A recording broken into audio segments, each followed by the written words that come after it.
Long ago, and well, by that I mean 2 years ago, I made my very first countdown. Top 5 disappointing games. Don't watch it. The editing is lackluster, I barely brought up any good points against the games. And worst of it all, it doesn't even match up with my opinion. I put in so many strange games in that list that didn't actually disappoint me. So for my 20th countdown, I've decided to revisit the topic by adding 3 more entries. Why not 10? Well, I'm not sure. We've been stretching it if I tried to put in 10 entries. So, welcome to the first remake on the channel. What determines whether or not a game gets on this list is how hyped up I was for it compared to how the game actually was. If I was super duper excited for a game but ended up being really bad, then yeah, you can bet that it's going to be on this list. Oh, and for like the 5 of you who've watched the old list, I have a rule here. I'm not going to be using the same number one as last time, just, you know, to change things up. Now, with all of that out of the way, let's hope that this list doesn't disappoint me as much as the old list did.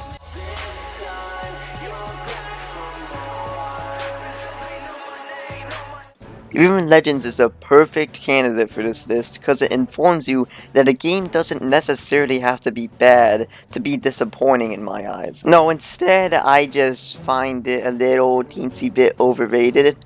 Hey wait, teensy, oh my gosh, I made a joke!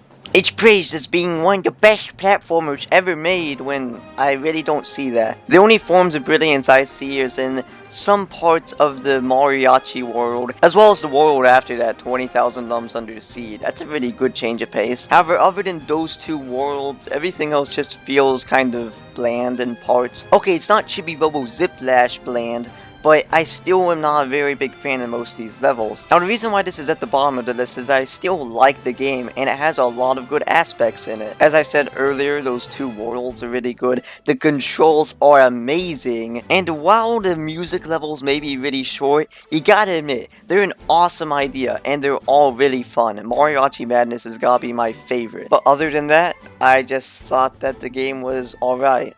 And most certainly not one of the best platformers in my eyes.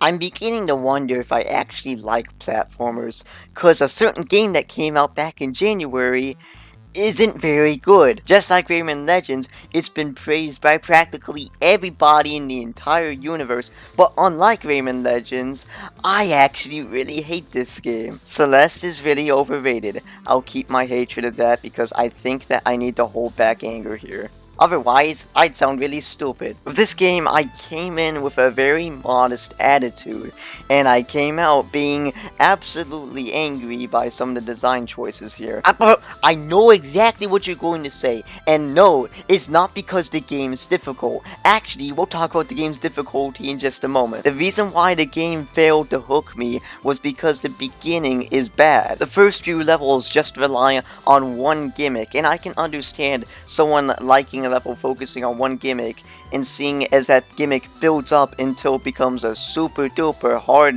part of the level or something like that. But after a while of doing that, and especially since you're going to dialogue, it gets kind of repetitive. But don't worry, even though this game's story is about a woman overcoming this tall mountain, a huge challenge, you can just turn on assist mode. I find it a little counterintuitive that there's an assist mode in this game. A game about overcoming a huge challenge. This assist mode can make you invincible and gives you unlimited amounts of these boost jumps. There's just so much to this game that just leaves a bad taste in my mouth. I think my experience really went downhill whenever I got to Celestial Resort. It's a combination of all this game's problems. I got annoyed whenever the story segments came in. The level's way too long, and the gimmick in this level wasn't even that good. It wasn't enticing enough to keep me entertained. There, once again, it's that stupid idiot logo with his unpopular opinions. I swear, this is so dumb.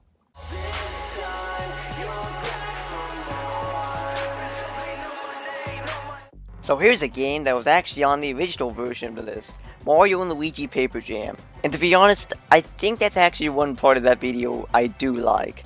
Paper Jam did to the Mario and Luigi series what Sticker Star did to the Paper Mario series. If you take a look at any of the Mario and Luigi games, you see that they have new civilizations, new characters and stuff. Well, here, Sticker Star makes sure that the Mario and Luigi series contracts the plague. Due to this crossover, the game has to stay limited to the generic Mario worlds, ice and desert and stuff. That's dumb, and it definitely doesn't do the game any favors of standing out. Something else I don't like is how they implemented Paper Mario. Now, it's not actually fighting alongside him. I mean, he is unique and stuff. No, the problem comes whenever you're defending from attacks with him. He controls a little bit different than Mario and Luigi, which makes it harder to pay attention to him. But what's the most straining about defending or countering attacks of Paper Mario is whenever bosses use this attack where they chase you and Paper Mario transforms into a paper airplane. None of the attacks like this are fun because there's way too much to manage. But let's mention the most tedious parts of the game, the Paper Toad missions. I hate how they're made out like they're side quests whenever they really aren't.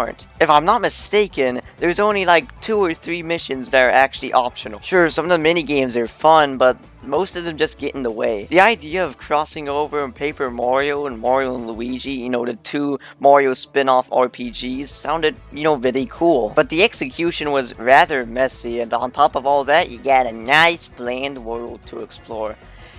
Yay! And ever since this, they haven't created an original Mario and Luigi game. I mean, I'm not going to say that this killed the Mario and Luigi franchise like some stupid people would say.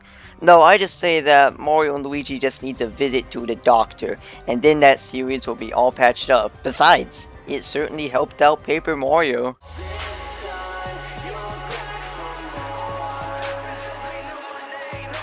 So a few months back, I finally got around to playing Yooka-Laylee, and I really liked it. There was a lot of things people were saying against the game. They were saying Banjo-Kazooie was better, and I actually believed that Banjo-Kazooie would possibly be better than Yooka-Laylee. So shortly after I finished my second playthrough of Yooka-Laylee, I decided to go and play Banjo-Kazooie.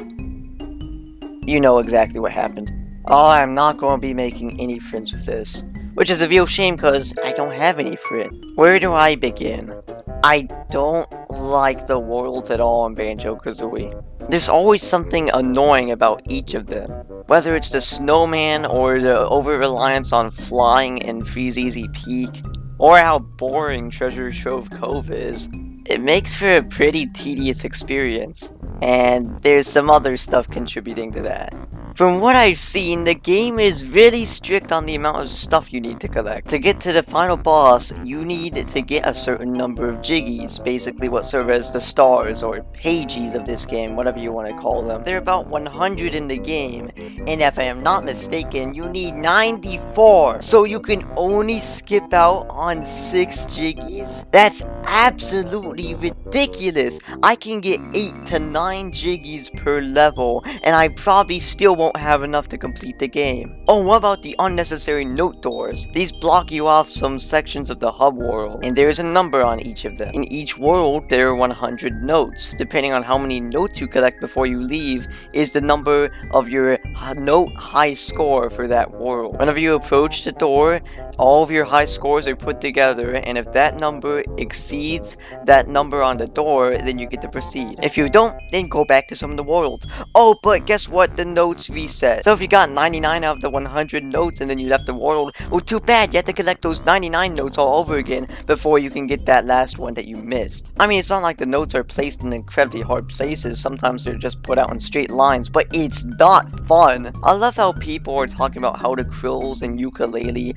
are so poorly placed, or like there's too many of them or something like that, whenever they serve a completely different purpose than the notes. In Yooka-Laylee, they serve as currency to get you new moves, which yes, you do use those new moves to get through the rest of the hub world, but you can also use them on previous worlds to get more pages. In Banjo-Kazooie, the notes are an unnecessary hurdle. It really hurts to come and play this game that everyone says so many great things about, and then I end up liking Yooka-Laylee more than it. Especially whenever I went to the game with high expectations and a positive attitude. However, whenever I play the game myself, I just feel worried or paranoid all the time. I play games to relieve stress, not to get more stress.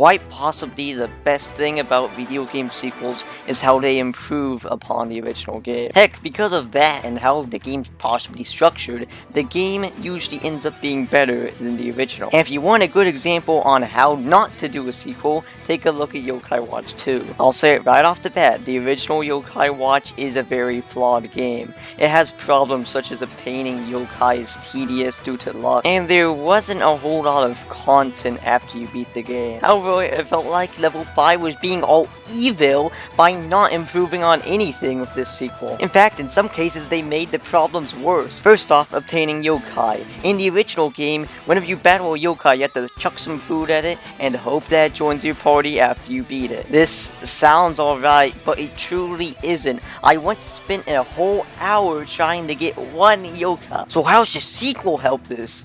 Well, you can poke the yokai now whenever they have a status effect, and that'll just increase your chances a little bit.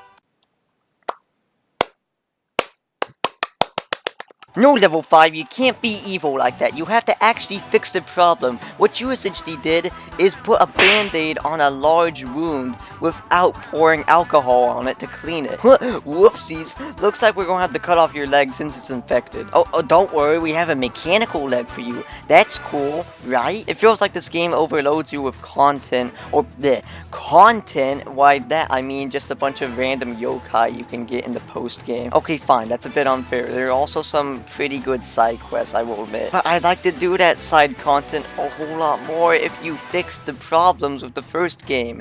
You just left them in here. And as for the cases of making them worse, well, let me think. Oh, they made the bosses absolute garbage in this game. The first one is pretty good. In fact, it's better than the first game's first boss. But Kin and Gin, and especially the final boss, can go raw. It took me like a week of retries to beat Kin and Gin because I didn't know that you could prevent them from reviving each other by, using your target pin on this stone that they're holding. How is anyone supposed to know that? And as for one last kick to the crotch, they added in required side quests. You heard that right? To progress through the story, you have to do required side quests. Those aren't side quests! Sure, by technicalities, this is a better game than the first one, but I can't help but like the first one more, since it felt like it had more heart put into it.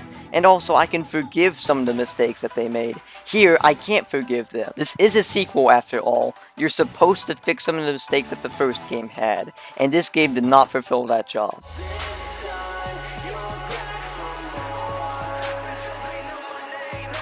You know, for a time, I actually really liked Fire Emblem, and that could really be seen in the Fates trilogy. I really liked Conquest. It's one of my favorite tactical RPGs ever, behind Pokemon Conquest. Wow, they both had Conquest in them. However, Birthright, the game I played after that, was a little dull. So I was really hoping that with Revelations that it would be the best one out of the three. And it wasn't. I mean, here, I had all the right to be excited to play this one. They were hyping it up like it was going to talk about all the missing story elements and stuff, and you get to use all the units, well, besides like one or two. It was probably going to be one of my favorite Fire Emblem games. But there were a few things that really did kill it. You could say I was kind of disappointed in Fates as a whole. I thought there would be branching pathways, since, you know, it has Fates in the title, and also since at the beginning of the game you make a choice, but there are no other choices besides that. Or no more choices that make an impact besides that. However, I don't think they would fix any of the problems that I had here. As for the story, well, the story in all three games is rather stupid, especially in Conquest's case. They could have avoided most, if not all, conflict if the Hoshidans just listened to what Corrin had to say. And yeah, Corrin was pretty stupid, but at least he had some common sense in Conquest. Revelation's story was made out like it was probably going to be the best. Well, here's the thing, the character interactions in Revelations is probably the most boring of them all. Corrin easily unites all of the royal family members together. Speaking of Corrin, he's kind of treated like a Mary Sue. No matter how many times he screws up, everyone just treats him like, oops, he just made a little goof. That's all, let's go lick his feet. Oh, and as for those story elements, all we got was some character development with characters like Gunter, and the reveal of the true main villain. Oh, but guess what? You don't get to learn his backstory or anything. Here, we'll set his backstory to some paid DLC. Yeah, that's a smart idea. So I was disappointed with the story, but what about the gameplay? The gameplay's gotta be amazing, right?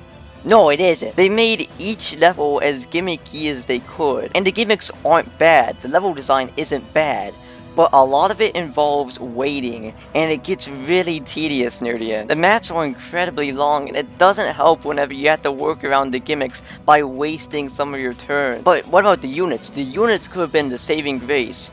Well, even though you're kind of given like all of them, I didn't have fun using all the units. I made a team of Felicia and Hinata and Spinny, you know, characters that I didn't really use in the other games, well, besides Felicia. My unit setup in Revelations was pretty much me using all the units I wanted to use in the other two games, and I was fairly disappointed with most of them. I couldn't use Xander or Leo's retainers since they come in too late and they're not even promoted.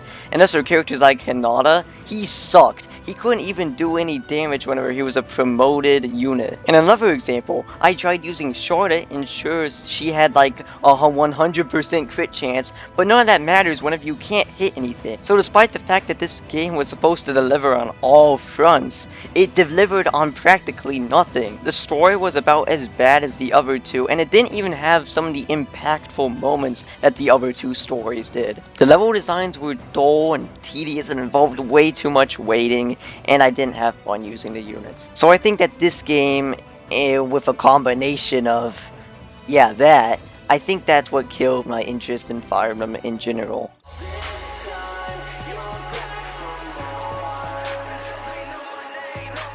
You know, it's the disappointment of all these games and stuff that's made me truly appreciate whenever a game ends up being really good. However, there's one game that I really wish ended up being great. It was one that I thought that I could come back to forever. But Tomodachi Life failed on that. Oh goodness gracious, I do not know where to... One moment. Okay, anyways, now that logo is back, I'm here to talk about Tomodachi Life in a calm manner. It's been quite a while since I've actually talked about it. Actually, no, I haven't talked about this since the original list. And over time, my thoughts on this game, even though I don't like it, my whole opinion has mellowed. I've become more calm about it, and I don't really hate it. That's probably why it's number 2. I remember seeing the Nintendo Direct for this. They made like a 10-minute long Direct all about this game. And it felt like that you could do pretty much anything. There was infinite replay value. And then when I got the game, I saw practically everything there was to see in 2 days. Ouch, that really hurts. There really was nothing incentivizing me to come back to the game. Because after you open up all the different attractions and buildings and stuff, there's nothing else you can really do. I mean, you can ship Miis, but that's kinda weird, so I stayed away from that. And even then, shipping was completely luck-based. I hated that. So what can you do besides ship Miis and make music? Well, you can solve generic problems. You just give them food or clothes or whatever. This game's dumb. I mean, really? And even then, once your Mii's run out of problems, you're just kind of sitting there waiting for them to, you know, get another oh my gosh, why? Why can't you have more problems in your life? Fine, how about we go to the music studio? All you can do with the music is change the lyrics, which... Actually, that's enough to have some fun with this. I love the music thing. But that's the only thing that's actually entertaining about this game. I mean, come on, whenever I plop down $40 for a game, and especially for a game that I was really looking forward to, I expect to be able to play it for a couple hours on end. Here, I have to constantly put the game down, and then pick it back up again, like 2 hours later. And that's really infuriating. And the little things that you can do aren't very meaningful. I mean, yeah, I love navigating a menu to give my Mii food. Man, that's so much fun. So a game that's boring, requires you to wait a long time. You pay $40 for this game. And on top of all that, you can see practically everything the game has to offer within just a few days. I mean, some people will let this slide, but... really, I'm not gonna let this slide. I feel like more effort should be put into a game like this. But once again, I don't hate Tomodachi Life anymore. It used to be my least favorite video game ever, and now I don't really hate it that much. Besides, there was something else I could punch instead. But you know, I'd love to see another life simulation game involving Mii's. But Tomodachi Life? Animal Crossing this isn't.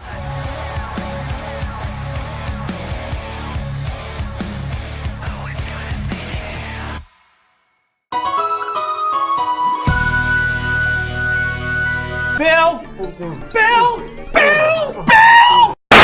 Yes. Hello, one and all, and welcome to Dr. Logo. And today, we're going to be talking to Pokemon Mystery Dungeon Gates to Infinity. This guy has a little problem, and we're just going to talk about it. So, what happened? You know, I knew from the beginning that I didn't want Tomodachi Life to be number one, but I didn't think that this game would end up being number one. But whenever I thought about it, this game made me more upset than all the other games combined. Sure, some of them I have some sort of anger towards, one I had former resentment towards as well. But this game, on the other hand, is just downright upsetting. I really did enjoy my time with Pokemon Mystery Dungeon Explorers of Darkness. Had some fun mechanics, felt like you were going on an actual adventure, and the story was really great. And seeing this sub-series get a whole new installment on the 3DS just made me so excited. Granted, not as excited as I was for games like Fire Emblem Fates Revelations and Tomodachi Life. However, both of those games didn't reach this spot because no game makes me more upset than this one. That is, whenever I'm thinking about how it turned out. The game lost a lot of its charm whenever they switched over to models. They should have done more detailed 2D sprites instead, because some of the animations on the models just look really stiff, leading the character interactions looking awkward. I think one of the main reasons why I find this game disappointing was it just wasn't as memorable. Whenever I came back for a second playthrough, there were like some stuff that I didn't remember. For Explorers of Darkness, I can remember just about everything that happens. It's such a memorable story. This, on the other hand, I can't remember anything. The story just wasn't as good, and even then they repeated some of the elements that the previous two Pokemon Mystery Dungeon games had. And let's not forget just how much more sluggish the game feels on the 3DS.